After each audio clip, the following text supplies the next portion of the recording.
Cyber insurance, self-service e-commerce, buy now buttons, and more. Rich Freeman from Channelholifc joins me today. Welcome to the Business of Tech Lounge, the live version of the Business of Tech podcast. It's Wednesday, June 26, 2024, and I'm Dave Sobel. This is interactive. I'm going to be taking questions and comments throughout the show, so make sure to put them in chat. We do have a dedicated question section in the show for ones that may not necessarily be related to the topic, and we'll answer anything, and certainly would love to hear from you. I want to thank Sales Builder, who's our Patreon sponsor, whose support makes this show possible. Focus on your IT sales workflow with the power of automation, and visit them at salesbuilder.com. That's BUILDR.com. And a reminder, I am watching that chat, so keep them coming. And now, our top story and discussion today, pulling from the Channelholifc newsletter. According to a report by IDC, premiums on cyber insurance policies have declined by 6% in Q1 of this year and dropped 3% in Q4 of last year. There's a significant change from the roughly 200% increase in premiums across 2021 and 2022. The decline in premiums is attributed to favorable underwriting results, increased caution in risk selection and the underwriting processes, and tighter policy language with more sublimits and exclusions. So joining me to talk about it, the author of Channelholifc, Rich Freeman, joining me today. Rich, welcome to the show. Well, thank you very much, Dave. Now, I got to ask, so premiums are fluctuating? You talked to some experts. What was the sense you were getting from that space? You know, the interesting thing, you alluded to the IDC report. That's what kind of set this story off, is back in March, I saw this IDC report come out that asked, have cyber insurance premium increases slowed down? And I thought, well, that's an interesting question. I wonder if they have. I started digging into it and discovered, as you said, they're actually going down. And not a whole lot, but you quoted two numbers, 6% year over year premium decline in Q1, following 3% in Q4 last year. Fitch Ratings, one of the big ratings agencies, said that over the course of 2023, premiums were down 2%. And, 2%, 3%, these are not giant numbers. But Fitch pointed out that in the entire history of cyber insurance as a thing, premiums have never gone down. I mean, it's like 9 years these kind of policies have been available. This is unprecedented territory we're in, where the premiums are actually starting to decline a little bit for a number of reasons that you were kind of hinting at there. Now, it's interesting because you spoke to Joseph Brunsman, Joe Cyber on Reddit, for those that keep an eye on him. But he said something that sort of made me intrigued by this, and I didn't want to read too much into it, because he sort of implied that insurance brokers really don't know what they're doing.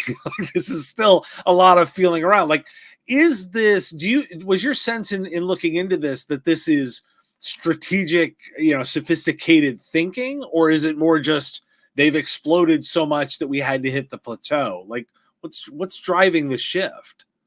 In a way, it's all of the above, all of that and more, right? So first of all, what Joseph said basically is, the deep, dark secret nobody wants to talk about is that nobody associated with cyber insurance knows what they're doing.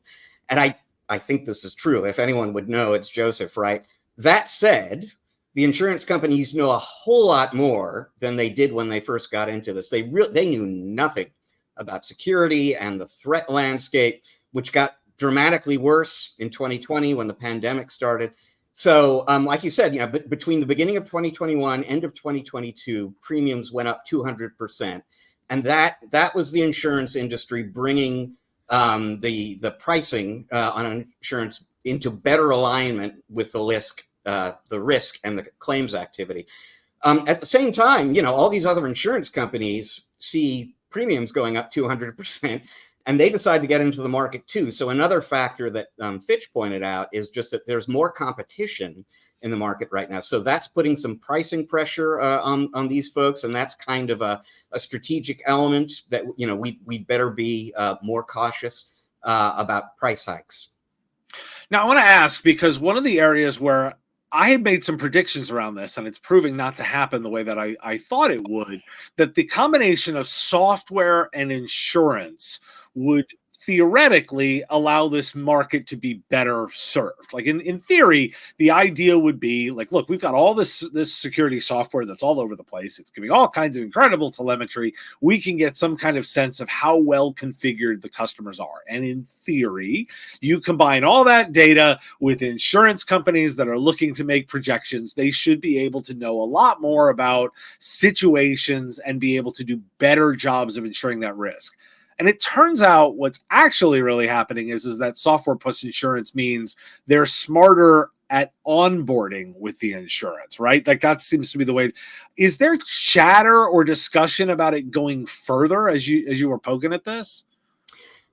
I mean, nothing specific that I can point to. I mean, I know that the insurance companies, and I'm sure the security vendors as well, want to go in that direction, basically, where it's not just like, so today, as you were saying, if somebody is applying for coverage, thanks to an alliance between an insurance company, say, and Trend Micro on the other side, the insurance company can validate that the SMB or other business is in fact doing what the application form says that they're doing. The promise, though, is, and I, by the way, don't feel bad, Dave. I had the exact same prediction as you. We're both wrong. Okay. Because these security companies, in many cases, have a real-time view into what the customers are doing.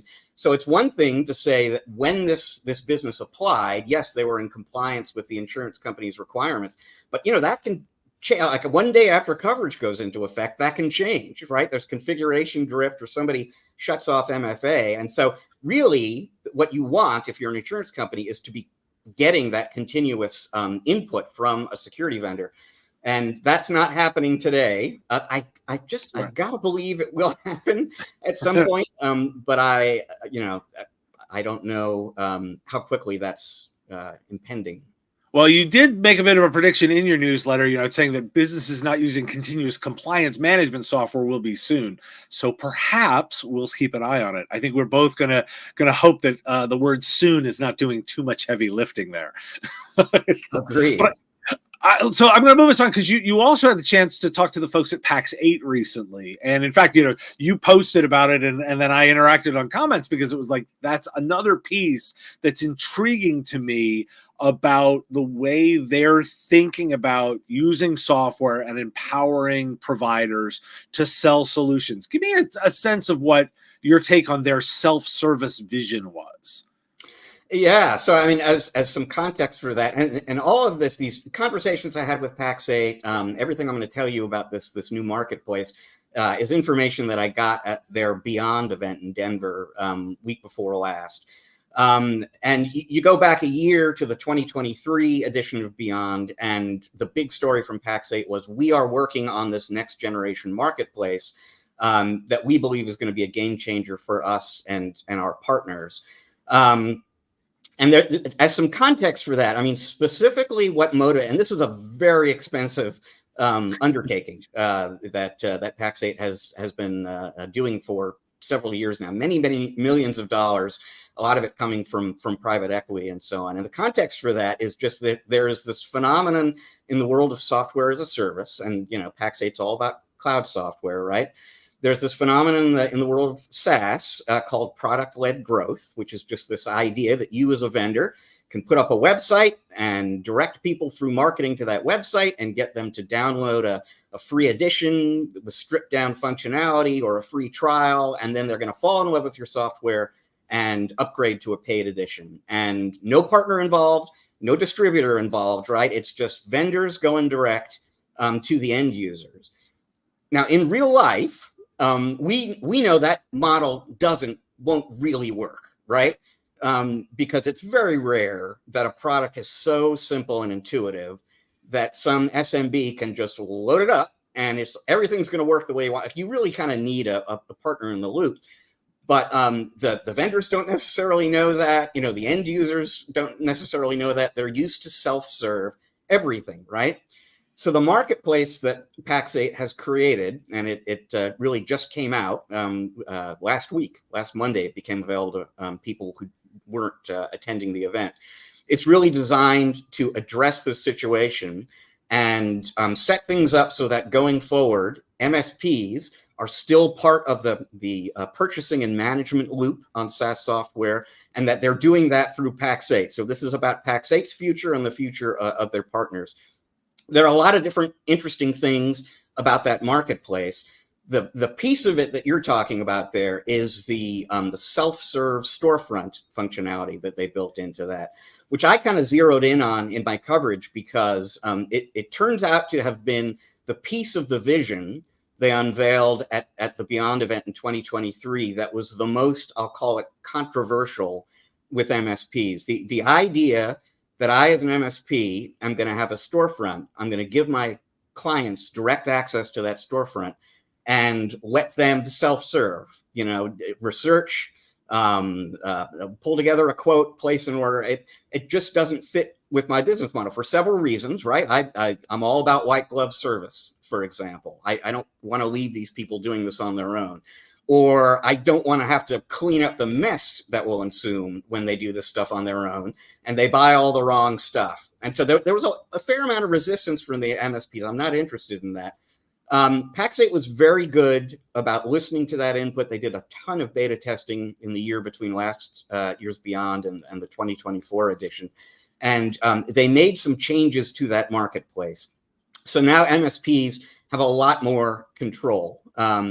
If you, for example, if you want to limit the products that your customers can research and read about and order, you can do that. So if you have, standard products, a particular set of vendors that you believe in, you can limit what's available on that storefront to your preferred vendors so that they're not going out and buying, all the wrong endpoint protection software or what have you.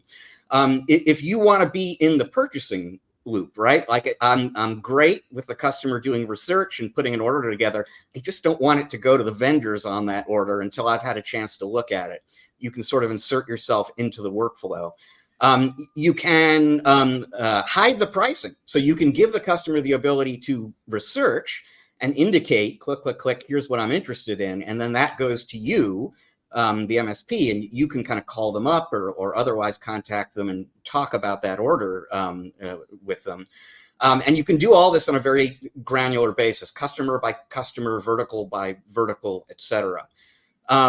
So, they have, Pax8 has responded to input from MSPs to make sure that these storefronts meet their needs and requirements as expressed during the beta process. But to their credit, in my view, Dave, they didn't back away from what I think, and I'm curious to hear your thoughts, what I think is hard to contradict, which is just the idea that buyers who are very used to buying everything on their own, on their phone, without having to pick up the phone and talk to somebody, are going to want that purchasing experience in the technology world as well. And if you as an MSP are not equipped to meet that need, they're going to find somebody else who is.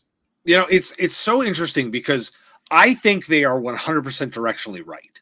And about 2 years ago, I put out actually a pair of videos talking about e-commerce in our space. And I made an argument for, first off, I'm going to just observe that the vast majority of MSP websites that I look at, and by the way, I have projects where I'm going researching their sites in order to look at their leadership, for example, or their trends. Like, their websites are horrible, right? The most of them are like 2 or 3 pages about what they do. And the best I can do from an interaction perspective is fill out a form that disappears into the ether from a contact us perspective. And I argue that e-commerce has a scale, right? At a very minimum, I should be able to book a sales appointment, or I might be able to book a network assessment, or I might be able to book my first engagement with them, because most of the time there's an initial offer that an MSP wants to do. For network assessments are been around for 15 years. There's no reason why I couldn't just buy it. Your network assessment cost me $1,500 and I can book it, buy it, have ready, schedule it, all electronically, all over the site. And then it gets into, I bet there are a whole bunch of things that my customers will do regularly that I should just automate. new laptop provisioning. I want to be able to onboard people. Like that should just be simple. I want to upgrade the CEO's laptop. You probably have a standard spec, really high-end, nice laptop that you have ready. There's no reason why I wouldn't enable a customer to do that.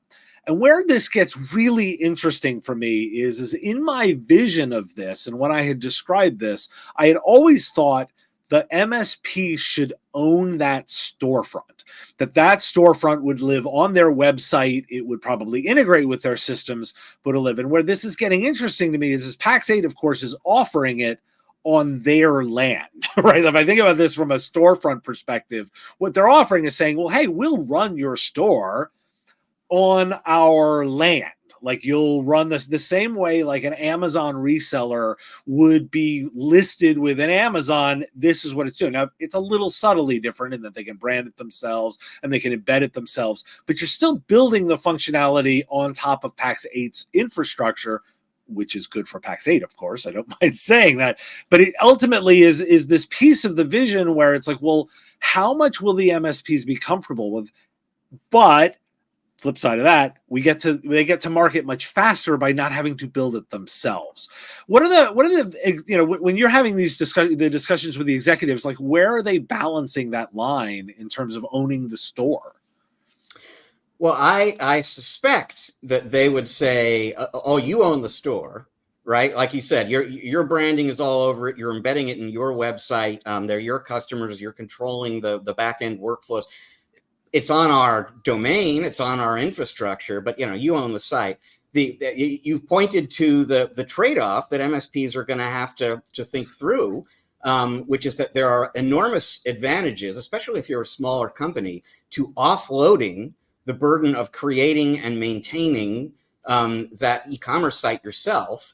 So that huge savings of time and money there, but the trade-off is there's a dependency there on one particular distributor, and should your thoughts about them, your relationship with them change, it's going to be kind of disruptive for you. There's no easy answer to that. That's just something you've got to kind of consider. Yeah, and I'll quip, by the way, and I quip this all the time on the show. We like hard problems, right? Because hard problems are generally the kinds of ones that create value. It's interesting that you bring up the e-commerce store. For listeners, you may not even know this as a listener.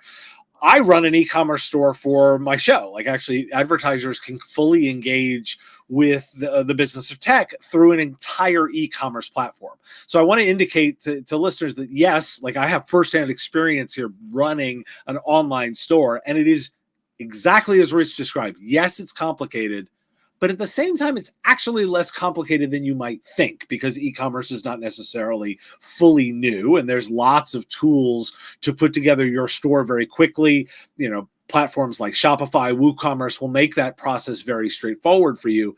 I love this complexity because there's not one answer, right? There isn't one, and you're going to make a series of trade-offs as a solution provider yourself. Now, the other thing I wanted to ask about, Rich, because it ties in really closely, last year they made announcements about the Buy Now button. Right, the ability to, and the way it had been described to me was this idea like they were going to embed it in the vendor's site, so the vendor could offer it, and you'd click Buy Now, and then it would get magically routed to solution providers. I got the vision, but we didn't see the implementation. And you asked about it.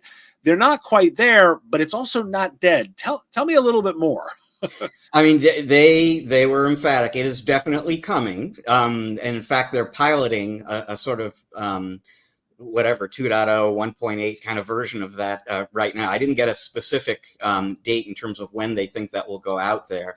But yeah, a big part of the vision in 2023, when they were introducing this forthcoming marketplace at Pax8, was this idea that they would give their vendor partners this Buy Now button that they could put on their website and so on.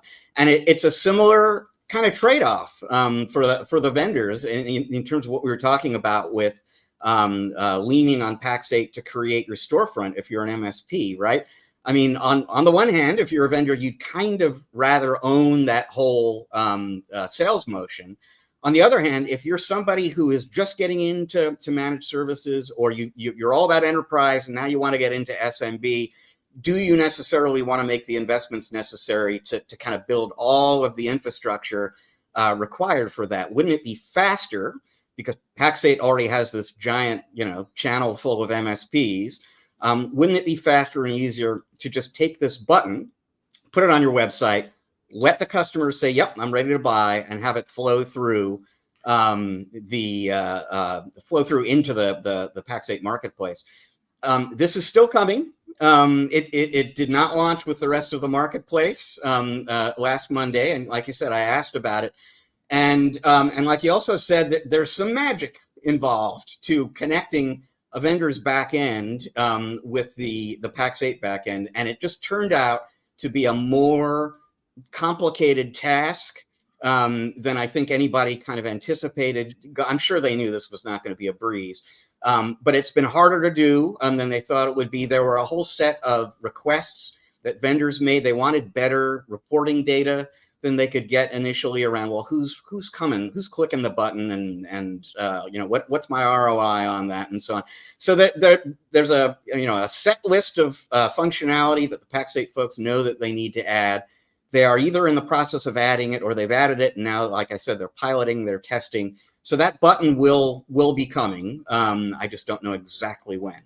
Yeah, I mean, and again, it's a fascinating bit, and I think for MSPs, I'm going to just say this, sort of throw this to the community and say, I think the number one question you want to ask Pax8 about a buy now button like this is, how much data are they sharing with the vendors, particularly about post sale? It's a cool idea, right? It actually is. It realizes the true potential of, like, vendors are driving a bunch of leads to their own websites. They're going to have end customers that are naturally going to discover it. Helping partner to deliver that makes perfect sense. But the immediate thing that I would see would be a next question that a vendor is going to ask Pax8 is, well, which of my partners are performing better on closing the leads and doing it on the other side? It's an incredibly natural question that they're going to ask. And I think you're going to want to know, like, how that does. It will reward high performers. But what happens to partners that are not necessarily performing? Look, that may be the way the natural of course of the market goes, but I think it's something that we want to ask about. But Rich, in the interest, I know you've got something that you want to talk a little bit more that you're working on. What's next on your head of what you're working on and asking questions about? So my blog, Channelholifc, I post on Fridays every week. 2 weeks ago, I wrote about Pax8. Last week, I wrote about cyber insurance. I'm in the process of writing this Friday's post, and it's going to be about what I'll call the M&A landscape in the world of managed services. Actually, like 3 hours ago, not even 2.5 hours ago, I interviewed the CEO of Logically. Logically is one of these giant MSPs that has come into existence in the last 4, 5, 6 years. In particular, I asked, how much revenue are you guys at? What's your EBITDA? They're private equity owned. He didn't want to get into that. Abraham Garver of Focus Investment Banker, who knows this space like nobody's business, thinks they're in the $15 million of EBITDA kind of range. Big company. I think he said 300 some odd employees in multiple countries. And they are, I won't say on the verge, but they are approaching a milestone that they like to call Logically 2.0. And essentially, they are going to recapitalize probably next year, maybe even the year after that. They're going to move from, whoever the private equity backer is now to another one. They're going to raise a bunch of money, and they're looking to triple headcount. And, he didn't get into how much they're looking to triple revenue, for example, and so on. But I mean, they're going to raise a bunch of money, and they're going to use it to get even bigger than they are now. And Abraham made it clear there's a lot of this coming. So I mean, we've all seen these really big coast to coast, sometimes international MSPs come into being out there, and you look at them and think those are pretty big companies. We're going to see much bigger companies happening, because there's going to be platform to platform mergers and acquisitions. And so these companies that are doing tens of millions of dollars top line are going to start combining with each other and become really, really big MSPs. And, according to Joshua Steams, the CEO of Logically, it's just going to keep getting harder and harder for the smaller MSPs who don't have the kind of resources these big companies have to compete. It's going to be a landscape shifting development, and we're right on the precipice of that kicking off. There was what multiple people have in interviews with me called a land grab for MSPs that really kind of kicked into gear in 2020. And the way, and this is a land grab fueled by private equity companies, just snapping up every decent MSP they could get their hands on. The kind of standard model with a private equity firm is that they will hold on to an acquisition for 4 or 5 years before they look for an exit. And so land grab kicks off in 2020. Here we are in 2024. That you're going to start seeing some exits now, and that will be to even larger private equity companies that are desperate to get into the managed services market. You'll see private equity companies that own maybe multiple MSPs, combine those. We're really going to see the emergence of mega MSPs over the course of the next few years. So I'm gonna smile and always say it's funny how the buyers always want to make themselves out to be the ones that are going to completely dominate the market. Would be remiss if I did not observe that there is some self-promotion going on there of the buyers of these ones that are creating that, saying how they're going to dominate the market and it is impossible to do it any other way. For me, there's a couple of things that come to mind when you bring all that up. The first is I actually think it will fall out a little bit like lawyers, accountants, when I think about those space, there is a tiered structure of very large companies, there are mid-sized healthy companies, there are smaller ones, there's an ecosystem around that. We're still in a space where, according to the latest service leadership demographic data, we've still got a sizable chunk of this market that is doing less than $5 million in revenue. And I'm inclined to believe that there is space for everybody. That there is going to be plenty of space. And these guys that talk about like a land grab, it's like, well, okay, sure, there is a land grab, but at the same time, that's also because there are only so many businesses sizable enough to hit their standards. You're talking about Abe, he's got some data that sort of shows that, in terms of those 3 million of EBITDA and up, there's probably only about 6,000 of those nationwide total. So yes, they're going to play at one another, but the ecosystem of all solution providers is significantly larger than that number. So, there's going to be some stuff among that group, and then they may start playing large with large, mid-size with mid-size, and some small with small. The other thing that I counsel any MSP that talks about this is the big question to ask a lot of these private equity firms is to understand what their thesis of investment is. Rich, you brought it up, right? Many of them are looking to flip and turn around in 4 years, but that's not true of all. There are some that are family investment that they're looking to create cash generators that spit off cash over time for infinity. There are other ones where the owners are looking to continue to roll from one to the next, recapitalizing, but still invested in the next one, extracting some at each recapitalization, but going again. Like there's different models of this. And I think it's important for us to understand that the different models do matter. And one of the reasons why they're talking about this so much is that there's actually not enough of the ones that they want to buy. The reason that there's such a conversation about like M&A conferences in education is they're trying to help smaller companies get ready for acquisition because there aren't enough of them. So it's really interesting to see that space continue out. When you're talking to them, are you getting flavors of those different theses among the different investors that you're talking to? Yeah, I mean, absolutely. It's been sort of a recurring theme in my writing over the course of the last year. It's been really interesting to me to learn about the range of options out there for MSPs.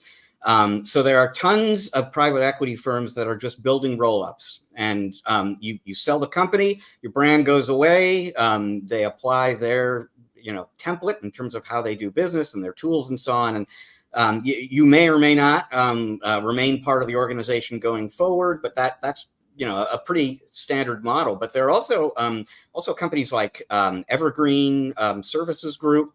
I'm guessing a lot of people in your audience have seen Craig Fulton, formerly of ConnectWise, on the road. He now is part of Evergreen, and that is a buy and hold strategy. They're not looking to flip. They kind of liken themselves to Berkshire Hathaway, to Warren Buffett, as opposed to a quick buck in and out kind of a model. One of the things that Abraham said to me when we were talking about this recently that I think is really smart and important, and it kind of goes to what you were saying before. As you think about an exit, whether that's an exit or a sale, whether that's imminent or not, the first question to ask is not who's going to pay me the most. What kind of valuation do I get from this option versus that option? The first question really needs to be, what do I want? What am I trying to accomplish here? And then you find yourself somebody like Abraham, or there are other people out there who work with MSPs, who can kind of steer you towards the kind of sale opportunity that will get you what you want. If you're looking to bring capital in and scale your company and accelerate growth and take it to the next level, that might point you in one direction. If you're looking for a big fat check so you can retire and play golf, that might point you in another one. Just make sure you know what you want, and then find somebody experienced to kind of help you find it. Yep, it's great advice. And I'm going to give one more piece to that is that oftentimes you want to also make sure to battle test that and get a real critic of all this. And I'll offer that on my YouTube channel at youtube.com/MSP Radio. Look up the interview I did with Brendan Ballou, who's with the Department of Justice, who actually did an interview with me around private equity and some of the downsides of that on businesses. It's an interesting counterpoint to all of that. And the reason I bring that up is I want those owners who are considering that to have actually thought of all of the different outcomes of this, both the positive and the negative, so that they're very well informed when they make decisions. Rich, I don't want to spend too much time, but I couldn't resist. We're going to dive a little bit into AI, because I know we both talked about with Michael George just recently, and I want to get your take on a premise that I'm working on. I'm getting a good, clear sense that it's because that now that we're enough into this AI portion of what's happening, that we're starting to get real visions of the types of strategies, from super aggressive in terms of AI and automation implementations, all the way to cautious and deliberate on the other end. You've talked to a number of these leaders too. What's your take on that premise of the way the MSP platform companies are approaching AI? This is a fascinating topic. Needless to say, any opportunity I get to interview the CEO of any of the big IT managed services platform companies, this is something I get into with them.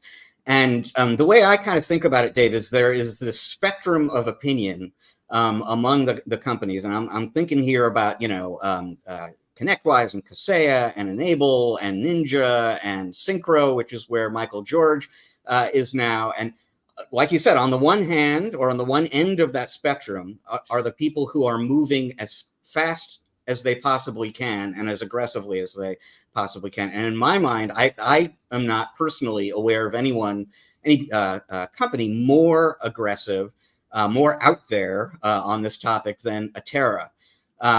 Because Atera already has functionality out there that, like a lot of other companies and third-party products, will automate workflows for technicians. But the way the model works essentially is the AI, does some triaging, and it comes up with a proposed remedy to the problem. It presents it to the technician, and the technison kind of quickly looks at that and says, yes, that looks right, go do it. And then they move on to the next thing that they're working on.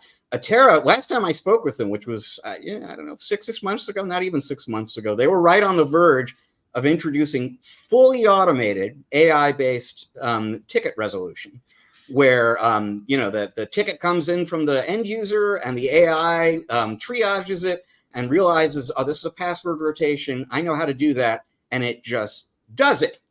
and then it closes the ticket and it documents it, and that's how you know something happened there. But at no point in that process does the technician actually get told, consulted, asked, is this right or not? So that's one end of the spectrum. At the other end, you've got, I would say, Kaseya and N-Able. Kaseya is absolutely moving down the road of AI-based automation and managed services, but they're doing it in a kind of deliberate way. And I always think back to the interview I did with Fred Vacola, the CEO of Kaseya, at DattoCon last fall, in which he said, AI is great, AI is amazing, it can also F things up. He was censoring himself. He said F things up. But you can, and this is a company that got into a lot of trouble and was involved in some really ugly headlines when that 4th of July security breach happened. So you can understand why they're cautious there. And so they're moving way slower down the road than Atera is. And then in between, you've got like ConnectWise and now Synchro. Synchro, I would say, is leaning a little bit more aggressively right now. The AI functionality that they just introduced, which is called Smart Ticket Management, is more in that zone of give us permission, give us approval, and we'll go do this for you. But they are moving in the direction of what they call autonomic computing, where down the road, there will be some things that the tool can just do for you because they feel like it's safe to put those tasks in an AI tool or platform's hands. Yep, I think your thinking of mine are close, and I would be remiss. I have to do a disclosure. I am a shareholder in N-Able, so I've got so I always do that disclosure when I talk about them.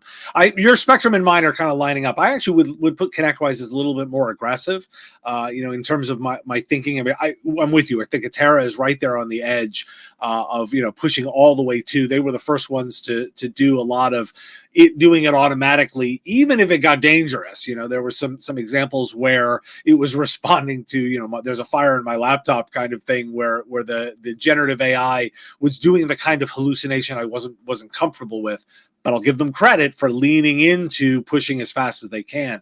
ConnectWise, aggressive in terms of getting out a product that is willing to work, to actually analyze stuff, to do stuff on its own without a human intervention.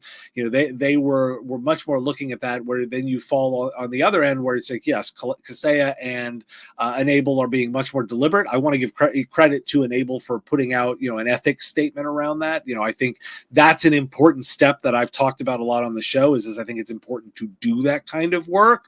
But at the same time, that's also not pushing into a lot of product stuff. And just, Rich, they all talk to you. It's interesting to me that the ones that are on the more aggressive side of the scale have come on my show talk to me, and the ones that are a little less so, maybe a little less, have not made those same appearances. So perhaps that we've identified another correlation there. No, that'll be an interesting pattern to track. Basically, it'll probably tell me something about this vendor's direction or that vendor's direction when they're willing to come on the show and talk with you. So, it's kind of true. Well, Rich, how can people track? You've got a blog coming out this weekend. How can people track on that? You can see all of my Channelholic writing at www.channelholic.news. There it is, anytime you want. And like I said, I do one post a week, comes out on Friday. You can get it online on the website there. You can subscribe and get it in email as well. And I hope people will check it out. Well, cool. That is, that's awesome, Rich. Really appreciate you joining me. I will look forward to having you on more. We're going to be doing more of these panel kind of discussions, and I will most certainly have Rich back. We'll be keeping an eye on chat. You guys have been quiet today, so I'm assuming we're doing a really good job. If you've got any last-minute questions, drop them into the chat, and we will most certainly take them. But as such, I also want to preview an interview I just did and talk a little bit around it. Yusuf Khan, who's the head of data science at Constellation, talked to me in the recent podcast about the increase in research and funding directed around using data. He focused on how the surge is evident in the industry through a rise of AI-related content and discussions on platforms like LinkedIn. Here's a preview of that conversation. I want to ask a little bit more about be smart about your data, because that feels like one of those areas that there's a lot in there. Yeah. And I would say that is particularly highly valuable, yeah. and that most companies have probably done a really bad job at. Yeah. Like, what do you mean by being really good at data? Yeah, so keep in mind that almost a good majority of the companies that you would talk to, they will agree that they have some sort of data that they have captured, whether it's hard fact data or some database that's lying around. Data is still data, and data, sometimes we only think about it as transactional tables, but it could be this interview as well, like videos, multimodal. We need to start thinking multidimensional when we're talking data. And the reason why I say we need to is also generalizing it, because there's a group of people who do think multimodal. And this is important because these language models are not necessarily tied down to just a single mode. They are multimodal, they are vision-based, they could understand or parse through different types of modality of data. But being smart with data sort of comes down to taking a step back, assessing what the data is, spending some time to come up with a strategy to try to understand, is my data proprietary, but more than proprietary, does it add value, not just to my industry, but even outside of my industry? Keep in mind, so at Constellation, we have a ton of data on various different things, but we break it down by specific industries. So when we personalize a product, the data is not completely broad. It's very contextualized to that specific industry, which sort of allows you to, get better responses from the LLMs. It's fascinating. What Yusuf just described is exactly the model of doing data management and a service offering that I think solution providers should be more focused on. If you're interested in this, that interview already available on my YouTube channel and on the podcast feed. So you can get that right now. Visit businessup.tech and get access to that. Now, no, my Patreon supporters get access to interviews early. There's already ones coming through the queue right now, including about to release an interview with Peter Kujawa, who's from Service Leadership, with the latest profitability data. If you're interested, get access at patreon.com/MSP Radio. Now, I want to thank Sales Builder, who's our Patreon sponsor, whose support makes the show possible. Focus on your IT sales workflow with the power of automation and visit them at salesbuilder.com. That's BUILDR.com. And vendors, you too can get your name mentioned on the live show. It's a simple monthly subscription. Visit patreon.com/MSP Radio to learn more. And listeners, if you like the show, if you're finding value, the number one thing you can do to help is share the show with someone that you work with. Get us an additional listener, and it makes a huge difference in the ability to continue delivering great content for you. Like, share, and follow on all your favorite platforms, or support directly on Patreon with our Give What You Want model. You set what you think the content is worth. If you have a question and you're listening to the recording, send it in at question@mspradio.com. We do answer those questions when they come in on the live show. Thanks for joining me for the Business of Tech Lounge, and I will see you next time.